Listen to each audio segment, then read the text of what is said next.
Hi, I'm Diana from Diana Marie Home, and I'm back today to go on our second garden tour. So about a week ago, I did my first ever garden tour, and it was mainly because, one, I've been watching garden tours online on YouTube and have found them to be super inspiring, and two, I went to go share on Instagram everything that I had been doing in my garden, and there was way too much to talk about, so it was easier to put it all in one video.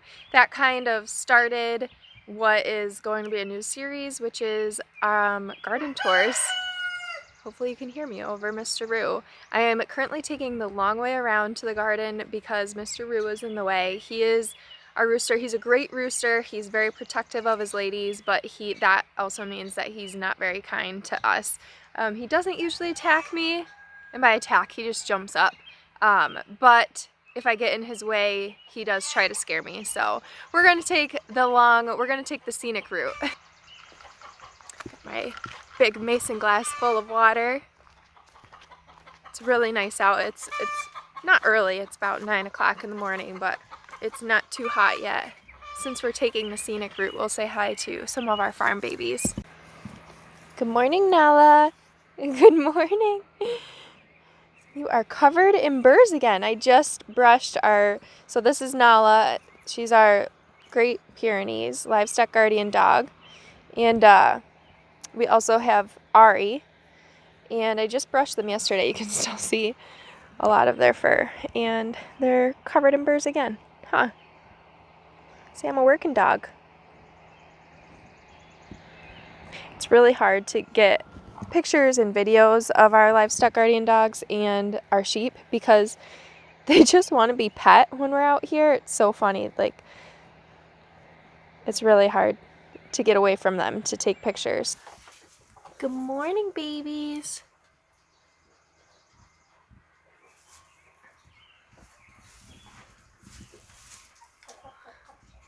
Morning, Teddy.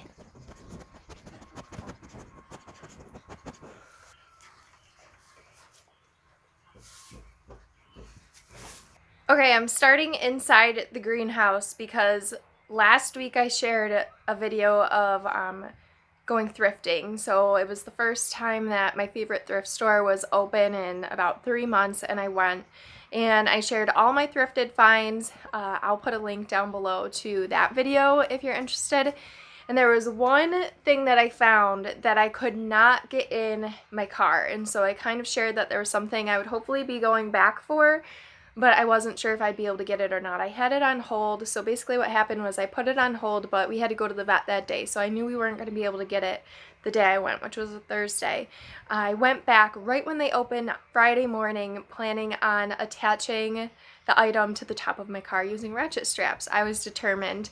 It went against their policy, so I couldn't do that. My husband Kurt came in and saved the day. He was able to pick it up for me before the store closed, and I am so happy. You guys are going to be the first ones to see it. It is in our greenhouse, and it was just meant to be here. Check this out. Here she is, a beautiful antique table, perfect for the space in the greenhouse. It is on the smaller side. It's about 5 by 2.5, I think. But it was the perfect size for the space. Like, it was made for this space, and I just love the detail on its legs. It's in antique condition. It's in a really good antique condition. If it was being used in a house, the top might need to be refinished, but it is just perfect for our greenhouse. And so if you can believe it or not, this table was only $35. It was an absolute steal, and I'm so happy to have it in here. It totally made the space the way I envisioned it. I had planned on building a narrow table in here. I talked a little bit about that in the first garden tour. But this is beyond better than anything I could have built, and it's a bit wider, but I'm going to just design the shelves that I was talking about to work around this table because it is perfect. We've already spent a lot of time in here. I've spent time sitting at the table planning what seeds I'm planting. We had a meeting in here one day, and my mom came over to visit. We spent some time in here, so it's already getting really great use. And I feel like something about old farm tables just brings people together, and that's what I want for this space. So I'm really excited about this. I'm really excited to share it, and I'm excited that you guys are the first to see it. So this space definitely changed a lot since last week. I had the patio furniture in here temporarily. When I got this table, I moved that out. These chairs are, I'm not sure what I'm doing with the chairs yet. These are just random chairs. I think all of them came out of the garbage, picking them from the garbage over time. Some are sturdy, some aren't. So not sure about the chair situation yet. I'm thinking maybe stools or something. But yeah, this is what the space looks like now. What do you think, Lola? You like it in here? Lola likes to guard this space from the chickens, and it's really cute because they try to get in here and she'll bark at them and tell them to get out. The other thing I did to this space was I made these flower boxes. So I built these cedar boxes, and then I filled them with flowers from a local greenhouse. I tried to do a whole video to bring you guys along with me while I filled the flower boxes, but unfortunately the sound did not record, so that was a real bummer. But I'll be sharing my plans for the cedar boxes soon, and I'll link them here when I have that. But they're really convenient, so I made it so that the cedar box is bottomless, so in the winter they won't fill up with water and freeze. And then this is just an insert that can come out to easily plant, and in the fall when I need to take them out, I can easily just take it out and dump them, and it will be really easy to maintain. So that's new. Heading outside to the garden area. Bear with me, I think it's a little too sunny. I rewatched my first garden tour and I think it was a little too dark. I did it a little too late at night. I tried doing it earlier in the day for the second one, and now I think it's a little too sunny. So bear with me during the learning curve. We'll figure it out. Maybe the third garden tour will be third time's a charm. There are 2 turkey vultures that just flew on top of our house. They are really big up close. So I don't know how well you guys can see it in the video, but there are 3 huge turkey vultures on top of our house. It's kind of creepy. Alright, let's head to the garden. Oh, something else I did was I put some mulch down.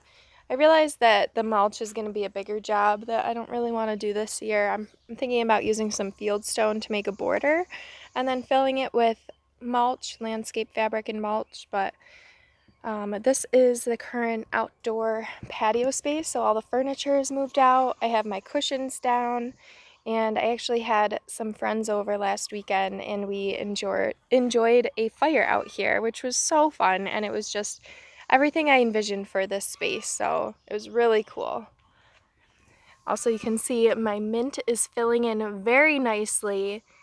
I was actually kind of hesitant to do the second garden tour this week because I feel like there aren't many changes, but then I went back and watched the first tour and realized just how much did change in that short amount of time. You can see how much the mint filled in, and it's also spreading out. Like you can see this little guy right here. He's coming in from a root underneath the soil, and that's why I planted the mint in this pot as opposed to the raised bed, because mint can be pretty invasive actually. So eventually this whole pot will be taken over by the mint. But in the meantime, I planted some sunflowers that are coming up, and I just last night planted some zinnias in here too. We're gonna start at the back of the garden today. I have some more of these little box beds in the back for squash plants. And these pumpkin seeds, or pumpkins that I started from seed, are doing really well. I did transplant these, which you're not supposed to do, but they're looking really good. And these are the tray that I still have to plant, but we're getting there. This is one of the 2 tomato beds. The tomatoes are doing pretty good. I think I'm just getting impatient and wanting them to grow quicker, but this is an onion in between. I mean, these things I think grew overnight even. I also wanted to show you last night when I was out here getting ready for the garden tour, I was looking at my tomatoes and this guy has some suckers on it. And suckers are those little stems that grow out in what a lot of people call the tomato armpit. So this is what would make the armpit in this little corner. And then this little plant in here is called a sucker. And you just want to pinch those out. If you have an indeterminate tomato plant, most tomato plants are indeterminate, which means they will just keep growing and growing and growing until something kills them. Determinants have a determinate size. They will get to a certain size, set a certain amount of fruit, and then die. Typically, if a tomato plant is determinate, it will tell you on the package. Most tomato plants are indeterminate, and then you want to take off these little suckers. If you have a determinate variety, you want to leave the suckers because then you're just taking away from the amount of fruit that you could have. Pinching off those suckers for the indeterminate varieties allows them to grow up and really put their energy towards the fruit that will matter. Eventually I'll be trimming off these bottom branches as well, and I'll be trellising them, so I'll be having a string that comes down and wrapping it around the string as it goes up, continuing to prune off those suckers so it gets nice and tall and grows up. I love pruning my tomato plants. Like, I come out here almost every day looking to see if there's little suckers I can prune off. Like right there, they grow so quickly. I can pinch that little guy off. If you let them get bigger, like when the plants get bigger, the suckers will get bigger a lot faster.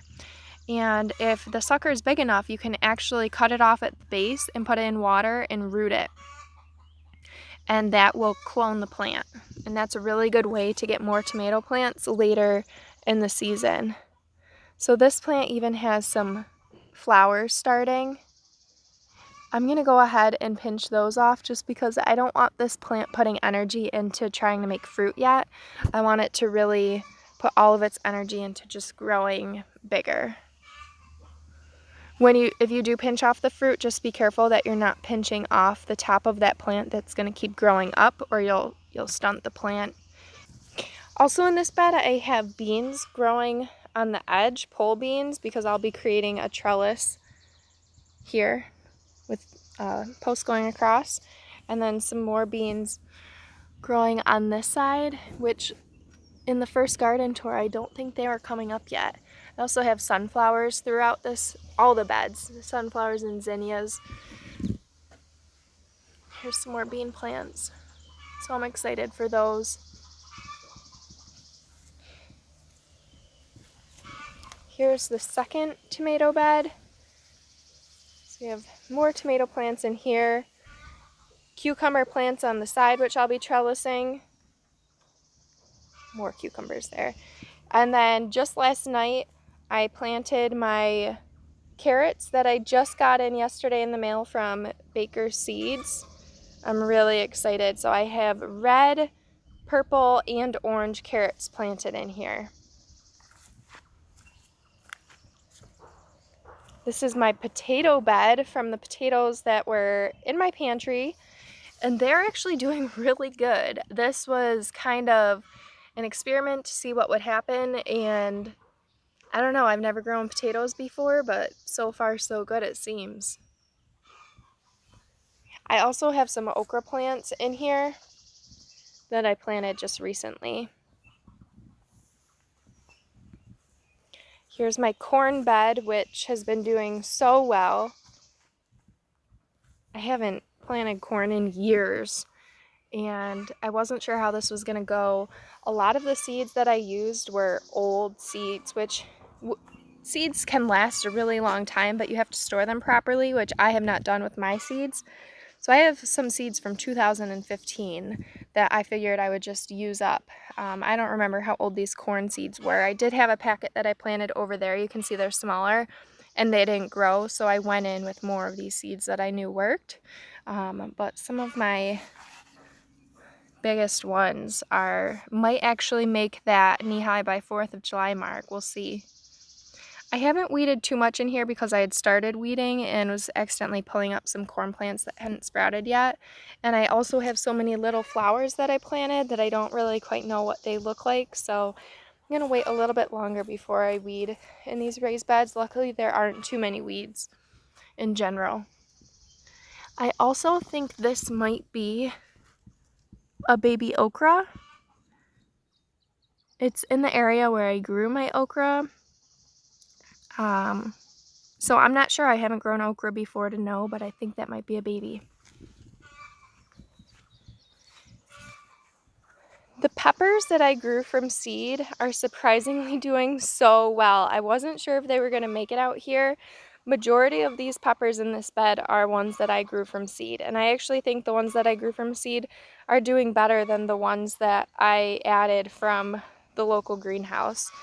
They just filled in so nicely and they have such a deep, rich green color to them. And a couple days ago I actually went in and pinched off the very top of the plant, which you probably can't even see. This one is an example of one that I did not pinch. You can see those leaves coming up in the center. So when you don't pinch pepper plants, they'll grow up and you'll get a few peppers. When you pinch the tops, it encourages the plant to send out side shoots, like these ones on this plant, right there and right there. And so it might take a little bit longer for you to get peppers, but you'll get a lot more that way. This year, I'm trying to do some pinch, some not. Last year, I pinched all my peppers and never ended up getting peppers before the frost, but I also might have put them in the ground too late. So this year, I have some that are pinched, some that aren't, and I'm going to see what happens.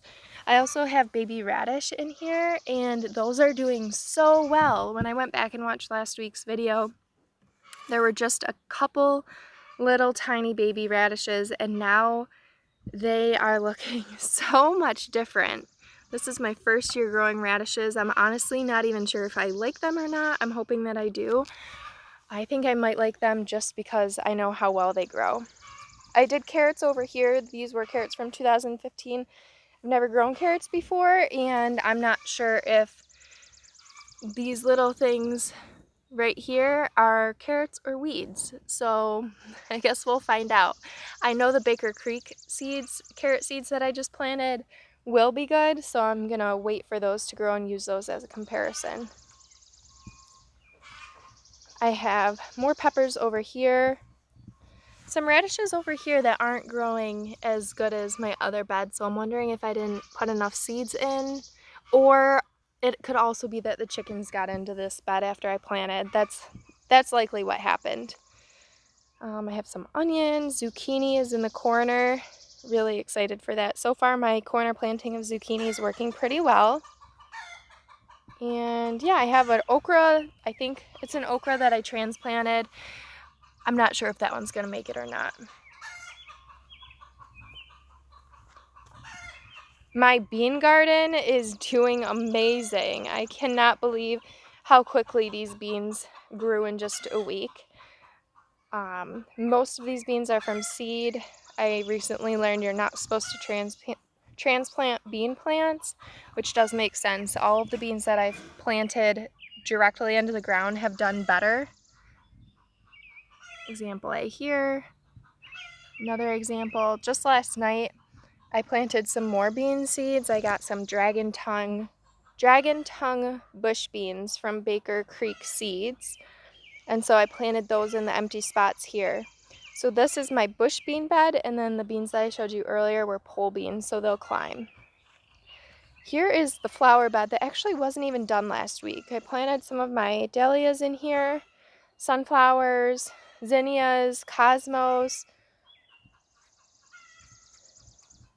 It is looking a little bare now, but hopefully in a couple months this will all be filled in with flowers. And then my salad garden. I have a lot of lettuce in here, which is now coming up. Those are some sunflowers. And then the spinach and romaine did not do too well. It might be a little too warm right now for them to germinate.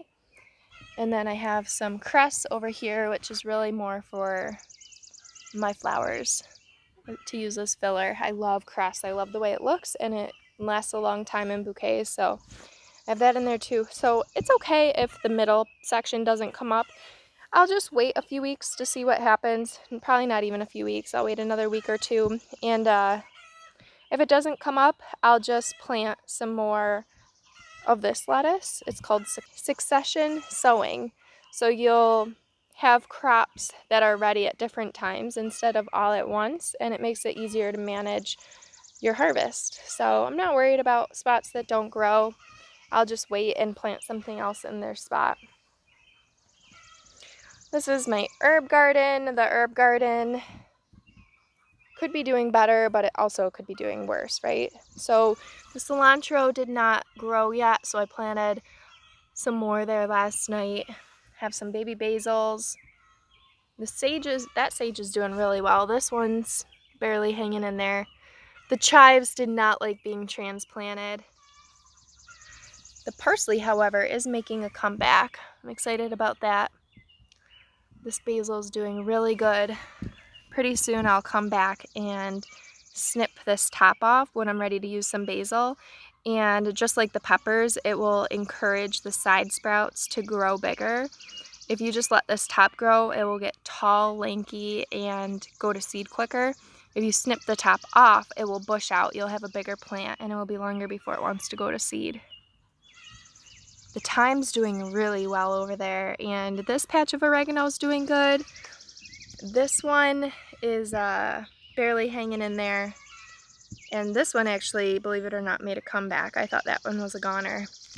I also have a stevia plant out here that I'm hardening off. It was inside, so I'm just kind of getting it acclimated to being out here.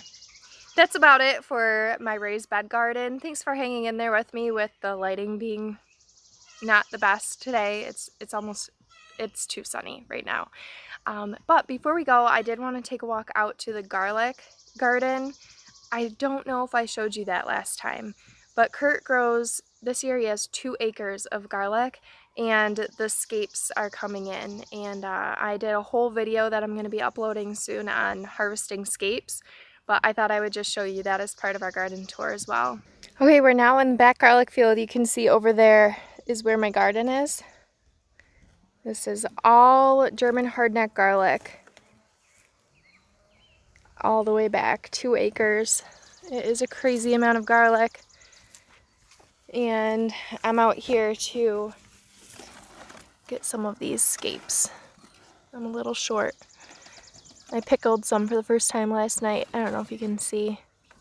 So that's a scape, and I have a whole video on how to harvest those, but now is the season for that. So if you are at a farmer's market or road stand and see scapes for sale, definitely try them out. They're really good. You can cook them just like you'd cook asparagus, or pickle them. You can do a lot with them. Use them just like you would garlic, really. Thank you so much for hanging out with me this morning and following along with my garden tours. After seeing how much has changed in just a week, it makes me really excited to keep doing these and showing the progress. I was also reading through comments from last week, and I kind of had the mind, like I was thinking that these garden tours might inspire someone who maybe wanted to do a garden but wasn't sure they could. But then I was reading through the comments and realized that it actually, they're enjoyable for people who love gardening but aren't able to garden anymore. And that just, that spoke to me. That did something for me, where it was like, this is worth it. Taking the time to come out here and film and edit, to be able to share that with others.